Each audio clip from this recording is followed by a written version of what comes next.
The council chamber fell silent as Ambassador Vextor's claws scraped against the marble floor. The sound echoed through the vast space like nails on a chalkboard, making every human in the observation deck wince. His scaled crest flared with victory. Humanity's petition for a council seat had been denied for the third time in as many years.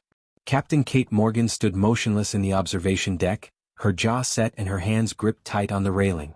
She'd expected this outcome. Hell, she'd bet money on it with Lieutenant Davis before the session started. The alien species of the Galactic Council had never respected humanity's military prowess. To them, humans were newcomers. Primitives. Children playing with technology they barely understood. Kate had spent 3 years working toward this moment. 3 years of diplomatic meetings, cultural exchanges, and endless negotiations. 3 years of translating human achievements into terms these aliens might understand. And for what? To watch a reptilian ambassador dismiss her entire species with a wave of his clawed hand. The humans speak of being warriors, Vextor hissed, his voice echoing through the vast chamber. The translation device in Kate's ear rendered his words in perfect English, though it couldn't quite hide the contempt in his tone. They tell stories of battles and conquests. They show us recordings of their primitive wars, their chemical explosives, their metal vehicles. But they have never proven themselves against what true warrior species bring to combat. The council members, representatives from over 100 different worlds, shifted in their seats. Kate studied their reactions carefully. The VRWNN representative, a shadowy figure that seemed to absorb light itself, looked uncomfortable. The Gorgonite delegation whispered among themselves in their clicking language. Others leaned forward with interest, their various eyes and sensory organs focused on the Crithian ambassador. Kate knew what was coming. She'd read enough about council traditions to recognize a formal challenge when she saw one being prepared. "I propose a demonstration," the ambassador continued, his crest flaring even wider. "A traditional trial of strength. Every species on this council has mastered their world's deadliest predator. It is a mark of intelligence, of worthiness, to take the most dangerous creature from your home world and bend it to your will." He began to pace, his six-fingered hands gesturing as he spoke. The VRWNN command their shadow beasts, creatures that hunt in total darkness and can tear through steel. The Gorgonites bond with the trench serpents from their deepest oceans, beasts 30 meters long with venom that can dissolve bone. Even the peaceful Meridians, those scholars and philosophers, have tamed the crystal hunters from their mountain peaks. His reptilian eyes locked onto Kate in the gallery above. The directness of his stare made several of her team members step back. But Kate held her ground. "Tell us, human, what apex predator has your species mastered? What deadly beast from Earth bows to your command?" The chamber waited. Kate could feel the weight of 100 alien gazes turning toward her. Behind her, Ambassador Peterson, her superior officer, placed a warning hand on her shoulder. "Captain," he whispered urgently, "don't engage. This is clearly a trap." But Kate had spent 3 years being dismissed, ignored, and patronized. 3 years of watching humanity's achievements treated like children's drawings hung on a refrigerator. Something hot and angry burned in her chest, but her training kept her voice steady. She felt her pulse slow rather than quicken. The familiar calm of pre-combat settled over her like an old jacket. A slight smile crossed her face, the same smile she'd worn before every difficult mission in her military career. Her diplomatic team tensed around her, knowing that expression. Lieutenant Davis actually whispered, "Oh no," under his breath. Kate gently removed Peterson's hand from her shoulder, raised one hand to silence her team's protests, and stepped forward to the railing. The observation deck hung 20 meters above the main chamber floor, but her voice carried clearly in the acoustic space. "We accept your challenge, Ambassador," she called down, her voice calm and clear. "Name the time and place." A ripple of surprise moved through the council chamber. Aliens turned to each other, their various methods of communication creating a wave of sound and movement. Several counselors stood from their seats. The VRWNN representative's shadowy form seemed to pulse with what might have been shock. Ambassador Peterson grabbed her arm again. "Kate, what are you doing? We don't have authorization for—" "With respect, sir," Kate said quietly, not taking her eyes off Vextor, "I'm tired of asking permission to prove we belong here." Down on the chamber floor, Vextor's crest flared even higher. If Kate had learned anything about Crithian body language, he hadn't expected her to accept. He'd expected her to back down, to ask for time to consult with Earth, to show the weakness he believed all humans possessed. "Excellent," he said, recovering quickly. His lipless mouth curved in what might have been a smile. We shall meet on Vagrant's Rest in 7 solar cycles. Bring your fiercest beast, Captain. We shall bring ours. Let us see if human warriors are anything more than stories and primitive weapons. 7 cycles, Kate confirmed. We'll be there. As the council session dissolved into chaos, with representatives from dozens of species trying to speak at once, Kate turned away from the railing. Her team stared at her like she'd lost her mind. Do we even have an apex predator to bring? Lieutenant Davis asked. Kate's smile widened. Oh, we have one. Start making calls. I need to speak with someone back on Earth. Someone at the K9 retirement facility in Colorado. Vagrant's Rest was a barren moon that existed for exactly this purpose. Settling disputes the old way. No diplomacy. No negotiations. Just raw demonstration of power. The galaxy's oldest civilizations had carved the arena from ancient volcanic rock thousands of years ago. It was a massive circular pit, half a kilometer wide, surrounded by towering stands that rose like stadium seating. And right now, every single seat was packed with alien spectators. Kate Morgan had never seen so many different species in one place. There were creatures with 4 eyes, creatures with no eyes at all, beings made of what looked like living crystal, and others that seemed to be nothing but organized clouds of gas held together by force fields. News of the challenge had spread across the galaxy faster than light travel. Everyone wanted to see what the humans would bring. The Crithian transport ship landed first, and it made an entrance that would have made any Hollywood director jealous. The vessel was massive, easily the size of a city block, and it settled onto the moon's gray surface with a hiss of hydraulics and a blast of engine wash that sent dust billowing across the landing pad. The cargo bay doors opened with theatrical slowness, and stadium lights illuminated the darkness inside. The crowd gasped collectively, and Kate understood why. The Rendax emerged slowly, deliberately, each footstep calculated for maximum dramatic effect. The creature stood 4 meters tall at the shoulder, making it roughly the size of an elephant, but that's where any comparison to Earth animals ended. It moved on 6 legs, each one ending in curved black claws that scraped deep grooves into the stone floor as it walked. The sound of those claws was like knives on a chalkboard, amplified across the arena. Bioluminescent venom dripped from its triple-jawed mouth, glowing blue-green in the stadium lights and hissing when it hit the ground. The thing's body was serpentine but covered in armor plating.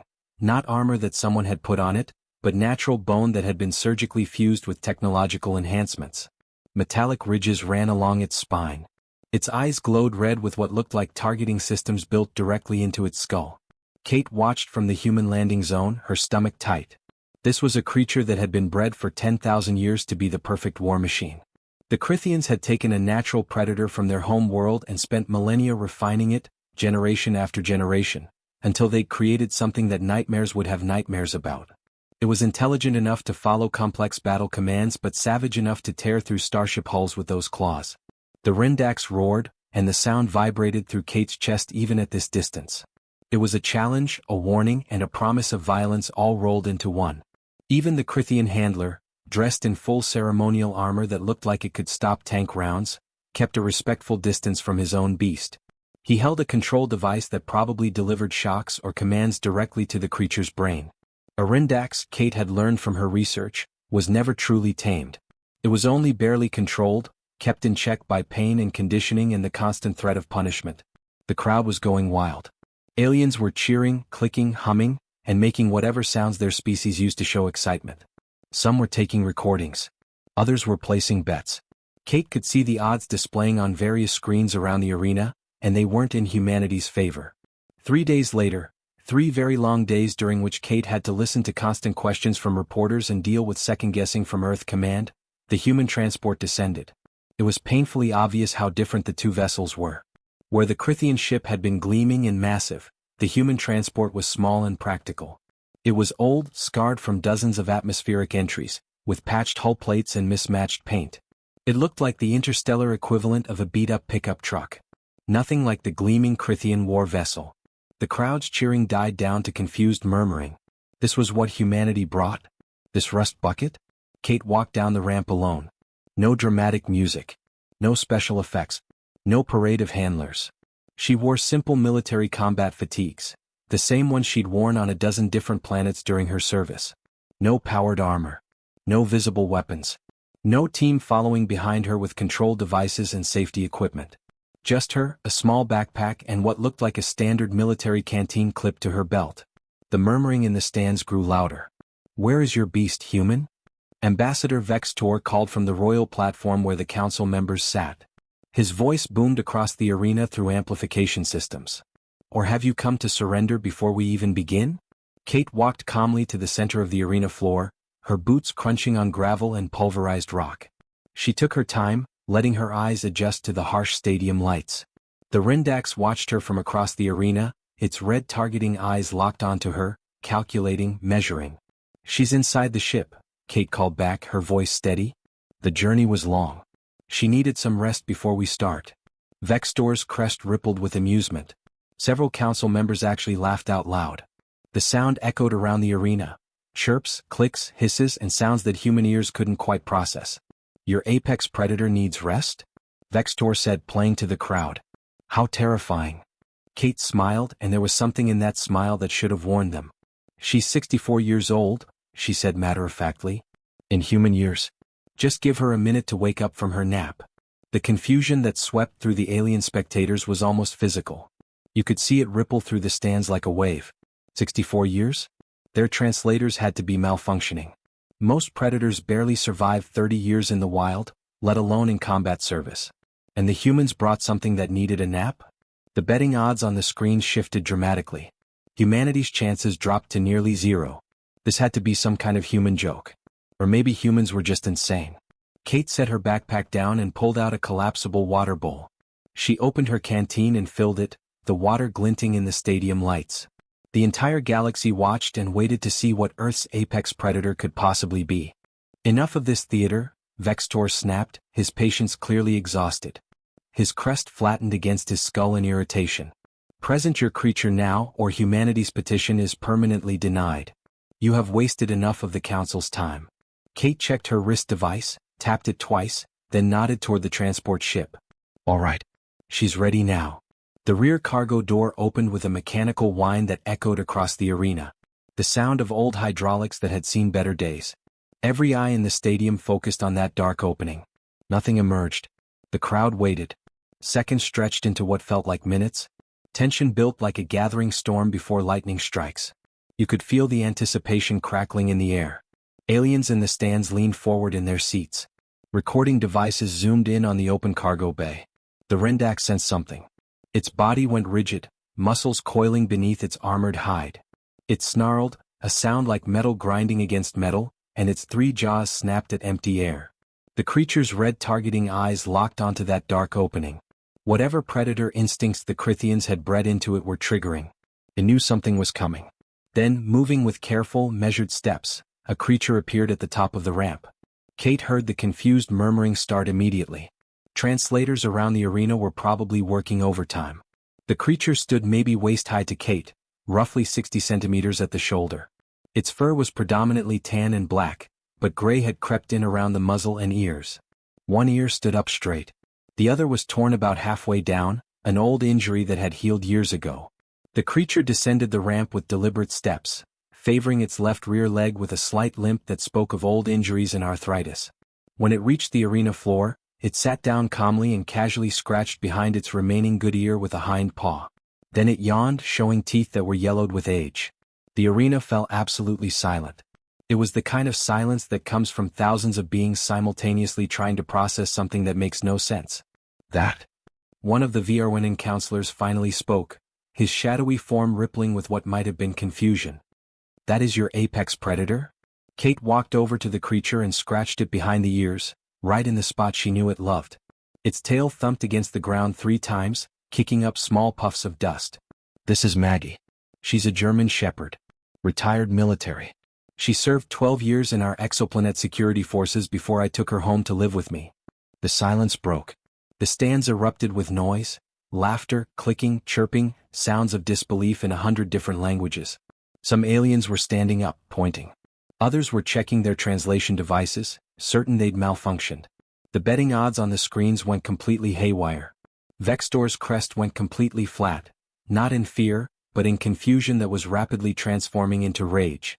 His claws scraped against the platform railing. "You mock this council with an elderly pet? You waste our time with this domestic animal?" Kate's expression didn't change, but something cold entered her voice.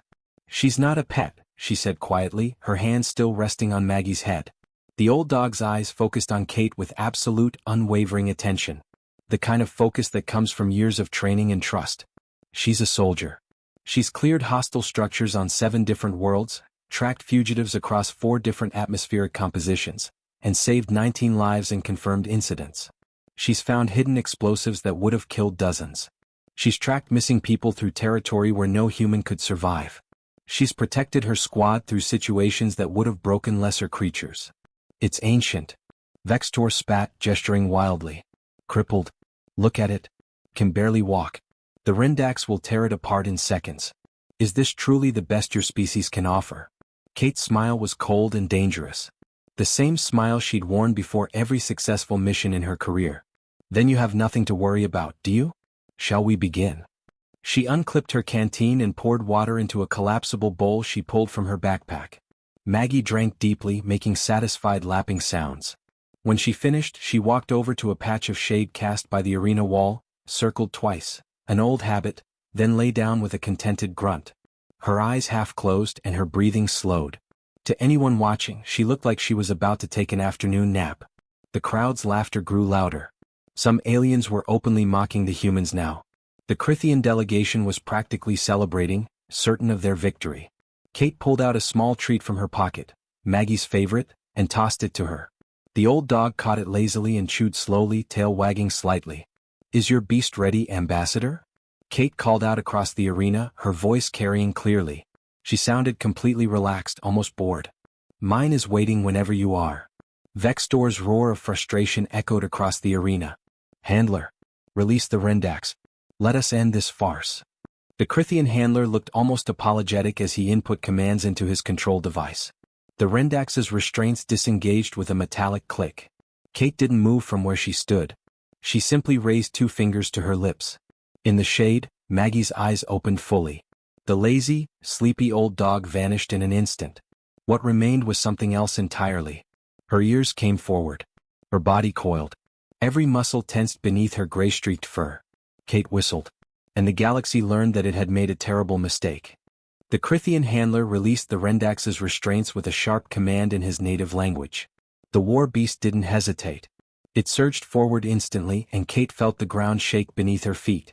Its 6 legs propelled its massive body across the arena with terrifying speed, faster than anything that size should have been able to move. Venom splattered from its triple jaws, hissing and smoking when it hit the stone floor. Its red targeting eyes locked onto Maggie with the kind of predatory intelligence that had been refined over thousands of generations. Kate didn't move. She stood perfectly still, her posture relaxed, her breathing steady. She simply raised 2 fingers to her lips and whistled, short, sharp, and somehow cutting through even the Rendax's roaring bellow that echoed across the arena. Maggie's eyes snapped open. The transformation was instant and complete. The sleepy old dog who'd been lying in the shade vanished. In its place stood something the galaxy had never truly understood: 40,000 years of cooperative evolution between wolves and humans, refined into pure purpose. This wasn't a pet waking up from a nap. This was a working dog activating, switching on like a soldier hearing the call to battle stations. Maggie didn't charge forward like the Rendax expected. She waited, her body coiled tight like a spring under pressure, her eyes tracking the Rendax's approach with cold calculation. Her ears were forward, her tail straight out behind her for balance. Every muscle in her body was ready. The Rendax pounced, 3 tons of armor, muscle, and genetically engineered fury launching itself through the air. Maggie moved. Not away. Toward. Faster than her gray fur and arthritic joints should have allowed, faster than the aliens in the stands could track with their eyes. She went low, so low her belly almost scraped the ground, sliding under the snapping jaws like a baseball player stealing home. Her teeth found the soft joint where the Rendax's front leg connected to its body, one of the few unarmored spots on the creature, and she bit down hard. The war beast screamed. It was a sound that no one in that arena would ever forget, high-pitched, full of pain and surprise. The Rendax twisted violently, trying to bring its massive weight down on top of Maggie, trying to crush her beneath 3 tons of bioengineered killing machine. But Maggie was already gone. She'd released the instant she felt her teeth do damage and circled wide to the left, her paws barely making sound on the arena floor. She was assessing now, flanking, looking for the next opening. Her eyes never left the Rendax, tracking every movement, calculating distances and angles with the instincts of a predator whose ancestors had hunted mammoth across Ice Age tundra. The Rendax lunged again, and this time rage was overriding its training. The careful battle programming the Crythians had spent generations instilling was being washed away by pain and anger. It charged with its head down, trying to gore Maggie with the bone spikes on its skull. Maggie dodged with precise timing, not a moment too early, not a moment too late, and her teeth found the back leg this time. Another surgical strike at the vulnerable joint where armor plating couldn't protect. She bit, twisted, released, and was gone before the Rendax could counter. "What is it doing?" the VRNN counselor whispered to his companion, his shadowy form rippling with confusion. "That's not wild attacking. That's not even fighting. That's tactics," Kate said calmly from her position at the center of the arena. She hadn't moved an inch since the fight began. Didn't need to. Her voice carried clearly in the stunned silence that had fallen over the crowd. "Maggie hunts like her ancestors, like a pack predator. She's systematically disabling her prey. She's not trying to kill it. She's taking away its ability to fight." The Rendax's handler was shouting commands now in his native language, his voice getting higher and more desperate. He was trying to direct the beast's attacks, trying to get it to use the battle programming, to fight smart instead of fighting angry. But pain and fury had completely overridden its training. The Rendax was operating on pure instinct now, and its instincts were screaming at it to destroy this small creature that kept hurting it.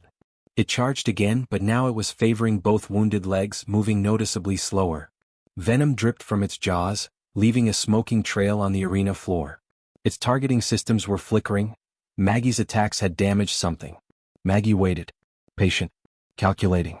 She'd seen the Rendax's pattern now, understood how it moved, where it was weak. This was what 12 years of military service had taught her. How to read an enemy, how to wait for the perfect moment. The Rendax lunged one more time, desperation making it clumsy. Maggie moved at the absolute last moment, darting in close instead of dodging away. This time she went for the face, leaping higher than should have been possible for her age. Her teeth scored across the Rendax's sensory cluster, the delicate organs that fed information to its targeting system. It was a precision strike that would have made a surgeon jealous. Half blind now and bleeding from multiple wounds, the war beast thrashed wildly, its massive body spinning and striking at enemies that weren't there. Its tail whipped around, its claws tore up the arena floor, but it was hitting nothing but empty air. Maggie was nowhere near it. "Call it off." Vextor shouted from his platform, standing now, his crest raised in alarm. "This is not, call your beast back before." Kate raised her fingers to her lips again and whistled. A different pattern this time. 2 short bursts, 1 long. Maggie disengaged immediately. 1 second she was circling the wounded Rendax, the next she was trotting calmly back to Kate's side. Her tail wagged slightly, her tongue hung out in what looked almost like a smile. A few drops of blood stained her gray muzzle, but she had no injuries. She sat down beside Kate and looked up at her handler, ears forward, eyes bright and alert, waiting for the next command. Ready to go again if needed. Behind them, the Rendax collapsed onto its side with a ground-shaking thud. It was whimpering, making sounds of pain and confusion. Its legs couldn't support its weight anymore. The supposedly unstoppable war beast, the product of 10,000 years of selective breeding, lay defeated in the dust. The arena was utterly silent except for the Rendax's labored breathing and the soft thump of Maggie's tail hitting the ground. Kate reached into her pocket and pulled out a treat. "Good girl," she said quietly and gave it to Maggie.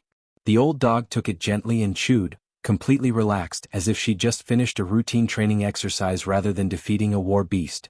Medical teams rushed into the arena from side doors, their equipment floating on anti-gravity platforms. The Rendax would survive. Kate could see that immediately. The injuries Maggie had inflicted were painful and precise, but not fatal. That had been the point. Maggie was trained to disable, not to kill unless absolutely necessary. The Crythian handler stood beside his fallen beast, looking completely shaken. His hands trembled as he administered emergency treatment. This creature had never been beaten before. Never even been challenged. And an old dog had taken it apart in less than 3 minutes. Kate knelt beside Maggie, running her hands carefully over the old dog's legs and body, checking for injuries with the practiced touch of someone who'd done this hundreds of times. She pressed gently on joints, felt for swelling, looked for cuts or bruises. Maggie's joints would definitely be sore tomorrow. She'd need pain medication and a warm bath, but she hadn't taken any real damage. Not a scratch. "Good girl," Kate said softly, and Maggie's tail wagged harder. You're such a good girl. Kate pulled a protein bar from her pack, Maggie's favorite flavor, chicken and rice, and broke it into small pieces, feeding them to Maggie one at a time. The old dog took each piece gently from her fingers, chewing slowly, her eyes never leaving Kate's face. To anyone watching, they could see the bond there. This wasn't a handler and a weapon. This was family. The Galactic Council descended from their platforms to the arena floor. Kate could hear their various footsteps, wing beats, and slithering sounds as they approached. She stood up slowly, and Maggie immediately came to attention, sitting perfectly at her heel without being told. Ready to protect Kate if needed, even now. Elder Counselor Mira of the Meridians approached slowly, moving with the careful steps of someone who'd lived for centuries. Her crystalline body reflected the stadium lights, and her translator device hovered beside her head. I do not understand, Captain Morgan, she said softly, her voice like wind chimes. We witnessed your creature's capabilities with our own eyes.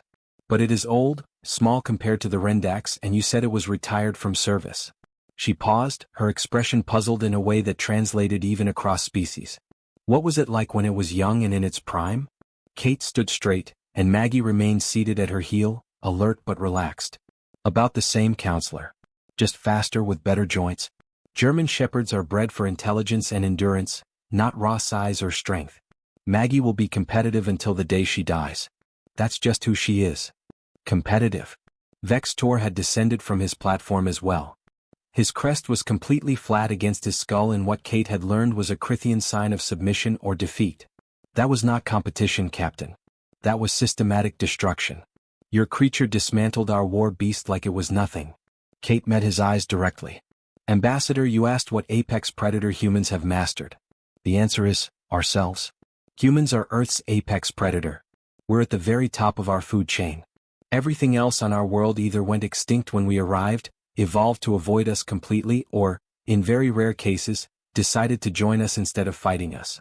She gestured down to Maggie, who was now lying down, completely relaxed despite being surrounded by aliens. Dogs aren't tamed predators. They're not slaves we broke. They're partners. 30,000 years ago, their ancestors, wolves, the apex predators of their territory, made a choice to hunt alongside humans. We evolved together after that. They learned to read our facial expressions, understand our pointing gestures, follow our commands, fight our battles. In return, we protect them, feed them, give them shelter, care for them when they're sick, and love them like family. Maggie's tail thumped twice against the ground at the tone of Kate's voice, recognizing the affection there. Your Rendax is a weapon, Kate continued, her voice firm but not angry. Powerful, dangerous, impressive, I won't deny that. But it's a tool you control through fear, pain, and conditioning. You bred violence into it and kept it controlled with punishment. Maggie? She looked down at the old dog with genuine warmth. Maggie fights for me because she wants to. Because she trusts me completely.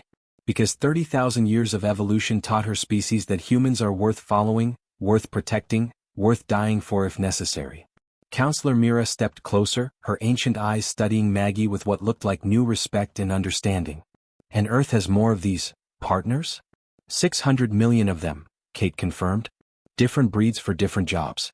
Some track scents across entire continents. Some guard homes and protect families.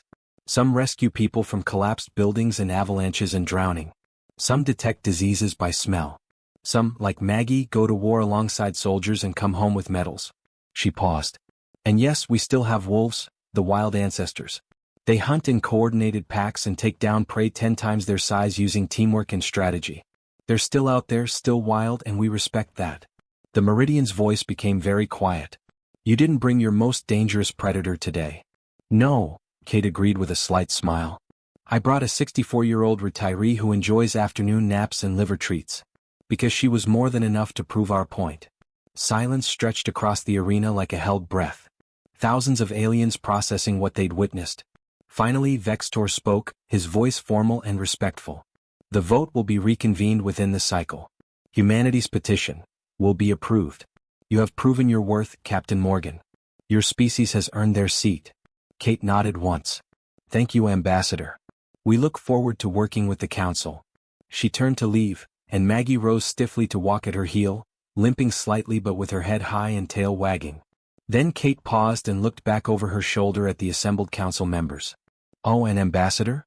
If the Council would like, I can arrange demonstrations of Earth's other predator partnerships. But I should warn you, you'd need to meet a mounted cavalry soldier and their horse. Or a rancher and their herding dogs working 1,000 cattle. Or a falconer and their hunting bird. Or a search and rescue handler and their wilderness tracking dog. Her smile was sharp and proud. We didn't stop at one species. Earth is full of predators, and we convinced most of them that cooperating with humans is the best survival strategy evolution ever produced. As Kate walked back toward her battered transport ship, Maggie limping contentedly at her side, the gathered representatives of the Galactic Council stood in stunned silence. They had learned something crucial about humanity that day. Humans didn't conquer their apex predators through force. They befriended them through trust. And that, the Council was beginning to understand, was infinitely more terrifying than any war beast could ever be.